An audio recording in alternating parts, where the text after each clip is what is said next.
Our guest today is someone who has a lot of great virtues.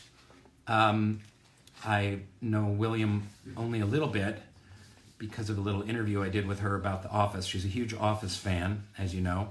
But I know her to be creative. I know her to be compassionate. I know her to be thoughtful and kind and passionate and fiery. And she certainly is inspiring to a lot of people that follow her. And so I'm really lucky to have her on the show. Thanks, Phineas, for hooking it up. Let's see if I can find her on the thing. Here she is. Boom. Waiting for William Eilish. Connecting. Rain. Williamity. Wimothy. How are you? I'm so good. How you doing, Rain? Thanks for doing this little weird show. Dude, I'm like nervous up in here.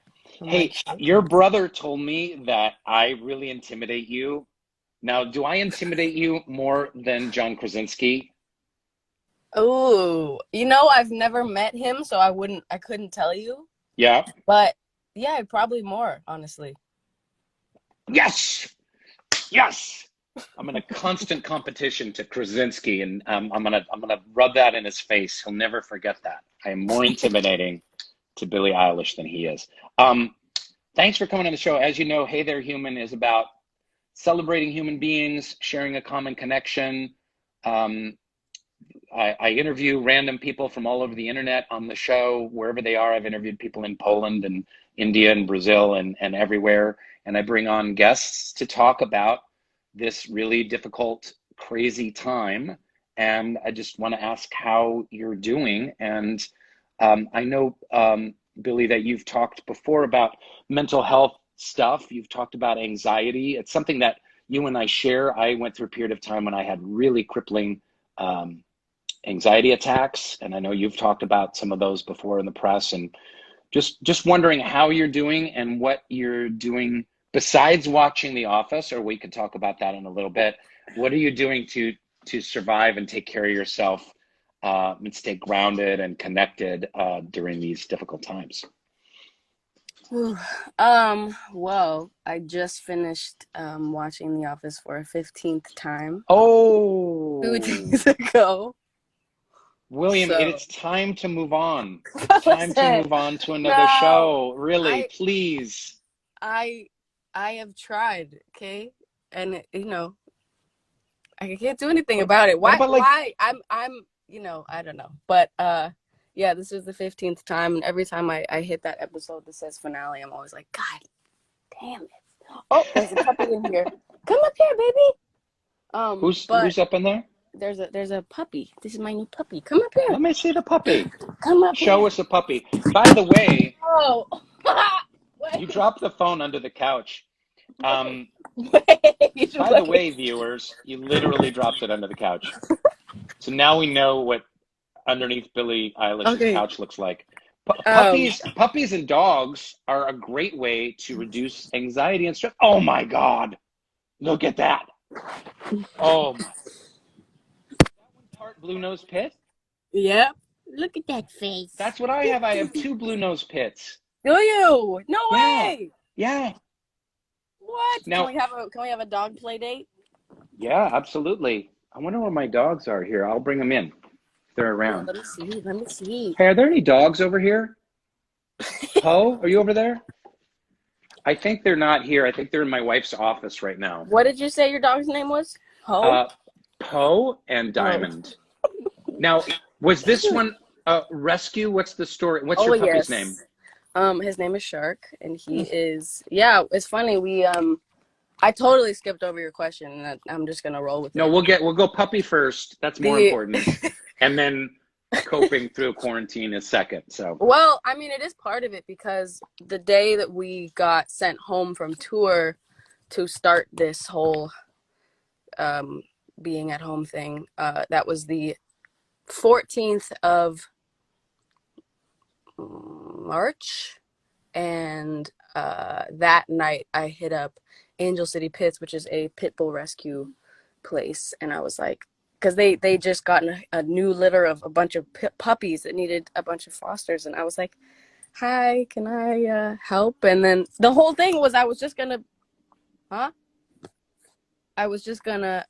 foster them, and then make sure that they got homes and whatever, and I got very attached to this baby, so I made a Baby mistake. shark. So you were supposed to foster Shark and find Shark another home, but you kept. I did. It's a boy. Is Shark a boy? It's a boy. He is 3 months old currently. Oh my God, that's so adorable. I did the same thing. So that's another thing we have in common is my wife and I fostered Diamond and then just fell in love with her so much. And she's been in our family now for 2 years. So cute. Yeah. I want to see when they come in the room. I want to see them. Blue nose pits can be pretty intense. They can be aggressive. So careful. Yeah, he's a sweetheart. Yeah. A Poe is a sweetheart and will lick your face off. But if there's another dog that shows any aggression, Poe will leap for his neck. I'm not kidding. Just leap for the jugular. So let's go to the previous topic. Yeah. What have you been thinking or looking at or working on in quarantine to help with coping and surviving and thriving? I've just been kind of the first half of this actually was really nice for me, and I'm not trying to discredit anybody's agony for how hard it's been for some people, but I gotta be honest, the first half of this was like very freeing for me because I haven't really had time off at all in like 4 years, so it was nice, and it was like raining, and so there wasn't anything weird going on. I don't know, it was very calming, and because I was fostering the puppies, I didn't really have time to think about the craziness that was going on. I kind of, it was a really good distraction, and I think distractions are a really, really big part of coping and getting through stuff. So, yeah, it was a big thing of like puppies and, making cookies and stuff. And then Puppies and cookies. Man.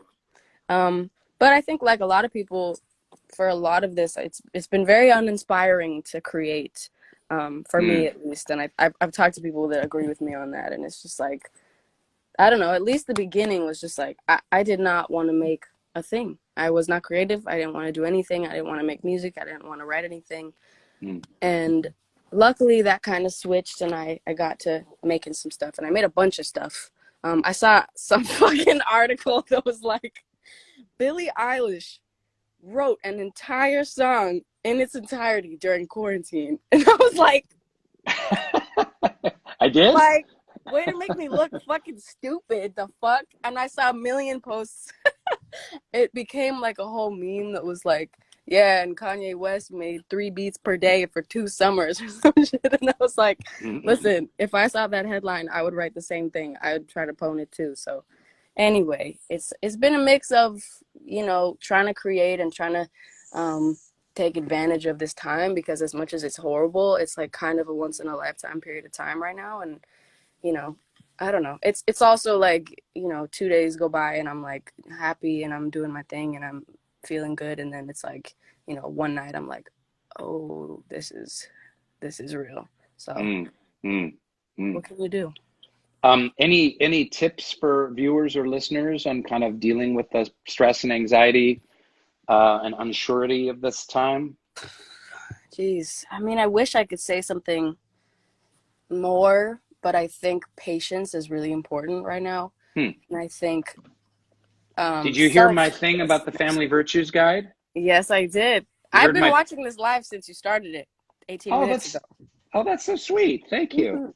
And for those who are just tuning in, who are Billie fans, this is at Soul Pancake. It's a company I co-founded for inspiring, uplifting media. We make stuff that matters. It's a participant media company, and this is a show we've been doing every day during the quarantine called Hey There Human, connecting human beings. I interview random human beings from the internet.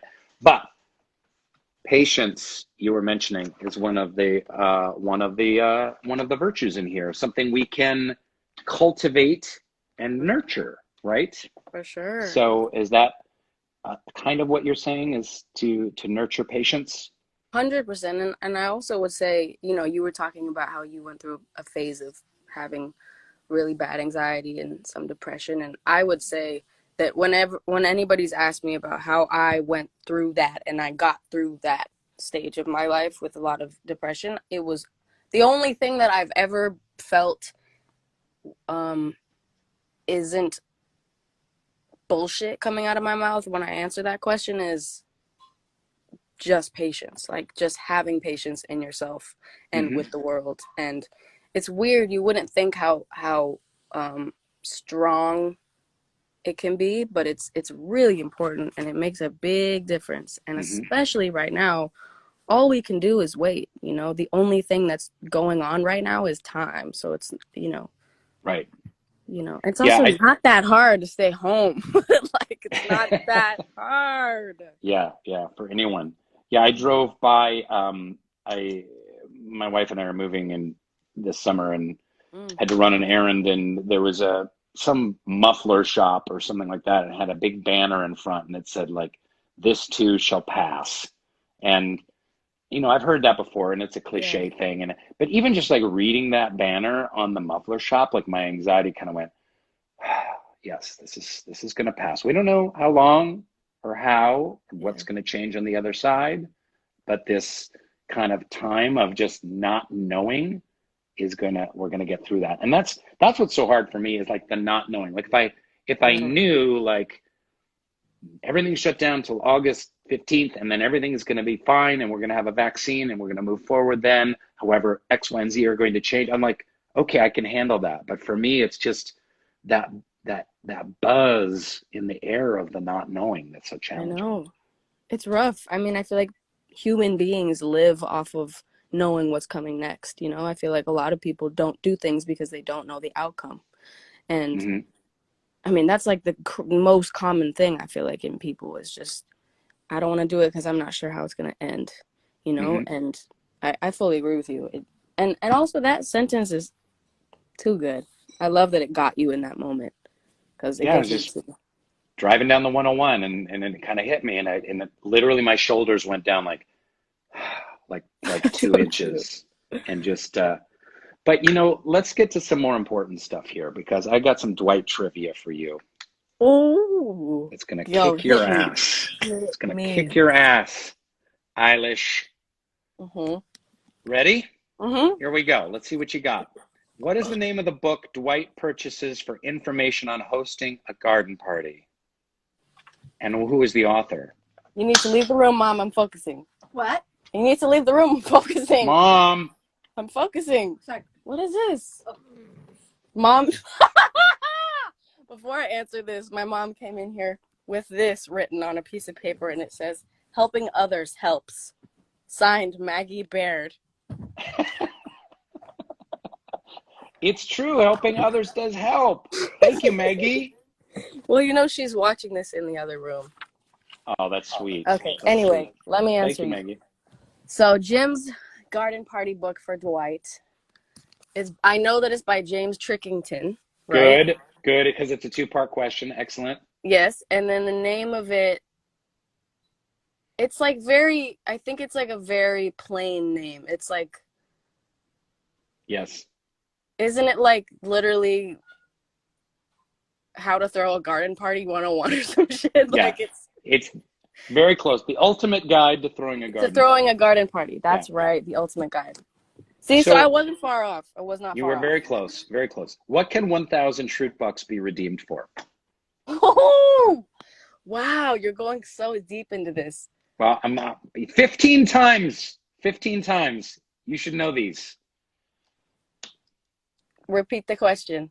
Oh, please. You don't get Repeat it. Repeat what the can question. 1,000 Shroot Bucks be redeemed for? Oh my God. Okay, we got to move on. No. What's interesting about this is that if I was to watch that episode, I could probably like recite the lines of that scene. Right. But then for like when you phrase it differently, it's confusing. So 1,000 Shroot Bucks can be redeemed for. Oh.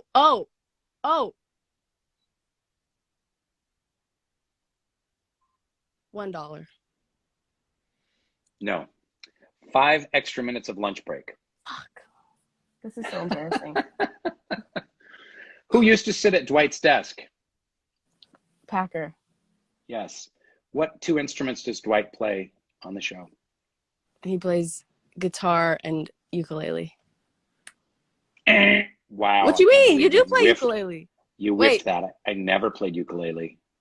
Oh my God. What did he play green sleeves Pam's, on? okay.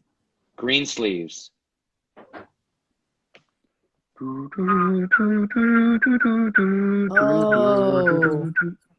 Was it a recorder or a flute? Recorder. Well, I think the ukulele was in my brain because Pam says I thought his ukulele skills would transfer. That you thought your ukulele skills would transfer when you're playing guitar. I don't even remember that. You don't even know what scene I'm talking about. I think you made that up. I did. What are 3 of the weapons that Dwight is hiding around the office? So there's a star-shaped thing under something. Yep. And that's a shuriken throwing star. Mm-hmm. Yeah, right. And then I know that there's like a bow and arrow under the couch. Okay. That Jim pulls out and puts in that box. Right. And there's something hidden in the toilet. Right. What's it called?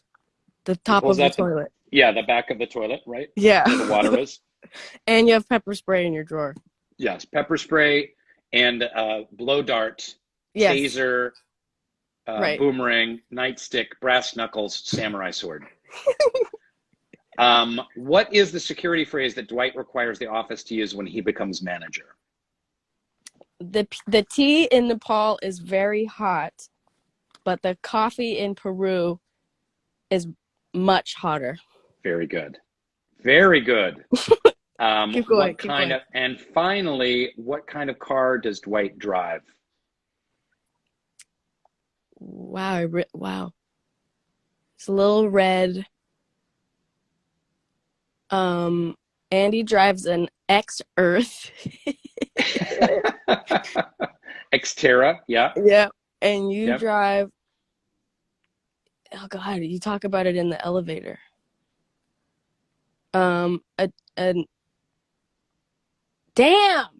Now I'm on the spot. I'm so embarrassed. Fuck. So it was a 1987 Pontiac Trans Am. I think you need to watch the show a 16th time. And I think you need to get ready for some more. No, but you want to know something though? Since the interview I did with you about the quiz. Yeah. Every time I watch it, I note things now. Are you taking mental notes or actually jotting because I'm down? I never know when he's going to quiz me again. And I can't embarrass myself like I did when I couldn't answer that Nellie's ex-boyfriend was a magician. I knew that. God. It's hard. Under pressure, it's really hard. It's really, it's very, that's what she said. Sorry. So, boom.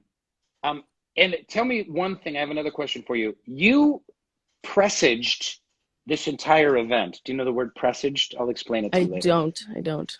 It's a preview, a premonition. You wore a mask to the Grammys. I was just realizing that 3 months before the quarantine. Yeah. There's a lot of conspiracies out there, but I don't know that Billie Eilish having started the coronavirus is one of them. So maybe we need to get something like that going. Shut up. I've been wearing masks as a fashion element for years and years. Oh, no kidding. Yeah. Wow. So yeah, it's not, I have an entire drawer of them. So I'm doing good. When I go out, I'm good. Yeah, that's fantastic. Well, if you want some, I got you. That's what inspired you to have a mask as a fashion accessory? It's just another place for an accessory. That's just kind of my thing is I don't, there's always another place for an accessory. You can always wear a hat or a bandana or an earring or a face mask or a scarf or the more accessories, the more satisfied I feel. When I don't for instance, that outfit at the Grammys, I wouldn't have felt comfortable without a mask. That's fantastic.